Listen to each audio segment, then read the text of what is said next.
Hello guys, this is Donald's Movies, and today I'm bringing you yet another list. So this one has been long requested, so I thought I'd finally do it. So today I will give you top 5 lore characters that I personally think are really cool. Of course there are a lot other, or even a lot more influential ones, if you could say that, than these, but I'm ranking these mostly in the way they were added into the story, also the influence they had on the story, and most importantly, the influence they had on the players themselves. So I will include the lore lesson I made for each of them, although it's fairly outdated and not really greatly well made since I made it like ages ago, so be warned on that. Without further ado, let's just get into the list.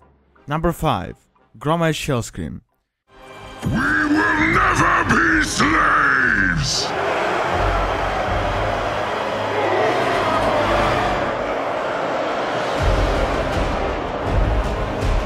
But we will be conquerors! Now personally this is my favorite character, and at this point he's kinda in the spotlight since the release of the entire Warlords of Draenor cinematic. He's also announced to be the final boss of Warlords of Draenor and is going to be one of the key characters in the expansion, and he's leading the Iron Horde. But he actually predates the game, and he made his first appearance in the early Warcraft titles with his biggest appearance in Warcraft 3. Now in the actual war between the humans and the orcs, he wasn't really the biggest character ever, and his presence didn't really make that much of a difference, but the reason why he's so influential is because of what happened in the Warcraft 3 cinematic, as he single-handedly killed Manoroth, which is like a gigantic pit lord, and thus doing that he freed the entire orc race from being the slaves of the Burning Legion that they were for the past 30 years. And all of the orcs today can thank him for that. Apart from that, he's also making a very important appearance in the new expansion of Warlords of Draenor, and is going to be the brain behind the entire Iron Horde and also the final boss. Number 4. Rexxar. I have watched the other races. I have seen their squabbling, their ruthlessness. Their wars do nothing but scar the land and drive the wild things to extinction. No, they cannot be trusted. Only beasts are above deceit.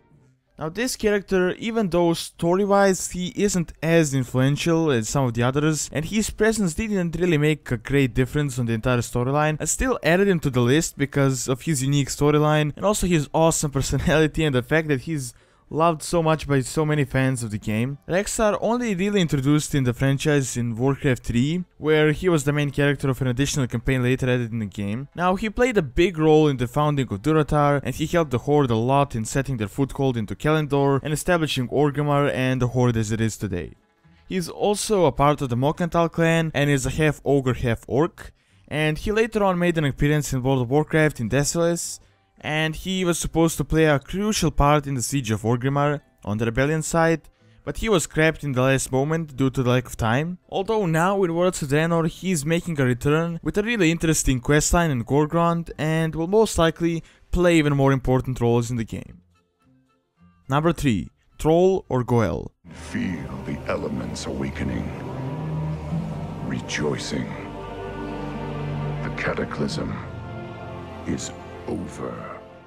Now I can already see people complaining about him, as of right now he isn't really as cool as he was, because Blizzard kinda overused him in Cataclysm so much and made his story a bit cheesy, but apart from that, he's one of the most recognizable Blizzard characters and also one of the most influential as well. Now officially, he made his first appearance in Warcraft 3, but it can't be argued that his first appearance was in Warcraft Adventures Lord of the Clans, where he was the main character, although the point-and-click game was cancelled and his story was told through the book Lord of the Clans, which was written by Christie Golden.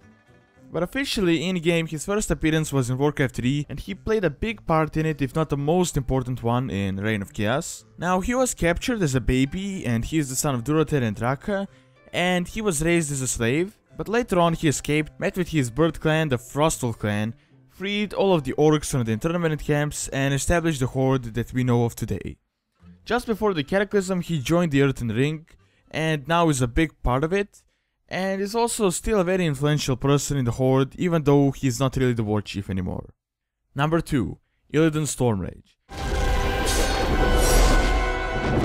You are not prepared! Probably the most debatable characters of all time, and many see him in different lights, either as a misunderstood hero, or just a hero, or even just a villain. But his first appearance in the lore was over 10,000 years ago, where he played a big part in the entire Burning Legion invasion. But in the actual game, his first role was in Warcraft 3, where he was freed from his 10,000 year prison, which later on led him to find the Skull of Gul'dan and obtain immense power, which almost turned him into a demon. He was also almost successful in defeating the Lich King, but was stopped by Malfurion, because what he wanted to do would help against the situation, but could also make it worse on other sides, so that's why he is kinda considered a misunderstood hero. Then on, he escaped and defeated the Lord of Outland, Magteridon, and became the Lord of Outland himself. Now in the Burning Crusade, he was the villain of the expansion, and was defeated in the end. But even though today it is debatable whether he will return or not, it is strongly hinted that he will because of the immense popularity within the community and also the fact that even the devs themselves love him as a character. And lastly, number 1, Arthas Menethil. Look now to your defenses, my son, for the champions of justice gather at your gates.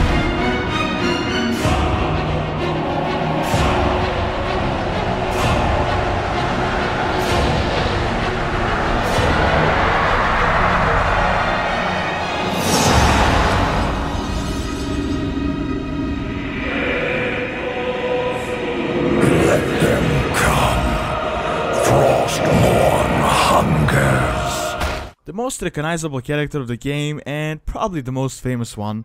Now, there are a lot of people who know who Arthas is, or even just the Lich King, that never even played the game or barely know anything about Warcraft itself, and that is mostly due to the amazing storyline and the fact that he was the final boss in Wrath of the Lich King expansion. Now, his first appearance was in Warcraft 3, and it was kind of a game changer. At the start, he was a young, bright paladin prince who wanted nothing but the best for his kingdom of Lordaeron. But in the end, his loyalty to his kingdom led him down the dark path. He followed the Dread Lord Mal'Ganis into Northrend, who was responsible for what happened to his kingdom, and he took the cursed blade Frostmourne in order to defeat him. Later on, he realized that Mal'Ganis was just a bait, and he fell down the very dark path. He destroyed his own kingdom, killed his father, and became the Lich King. Now later on in World of Warcraft, he was killed, and we were able to see his final human side for the last few moments. And I generally think he is one of the best characters ever in the game, and that his story twist was quite sad and amazing at the same time.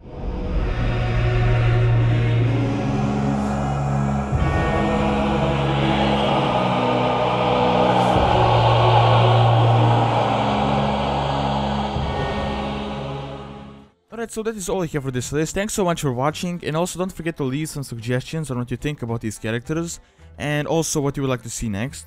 Now, I really didn't cover all the big figures, especially not the most influential ones, as arguably, you could say Sargeras and the Titans have made the most effect on the world today, but I kinda picked these characters for their fame within the Warcraft community, and the fact that so many people know their stories even though they don't know lore that much. Anyways, don't forget to like, favorite and subscribe, as it really helps out the channel a lot and keeps these videos going. Thanks so much for taking time to watch this video, and see you next time.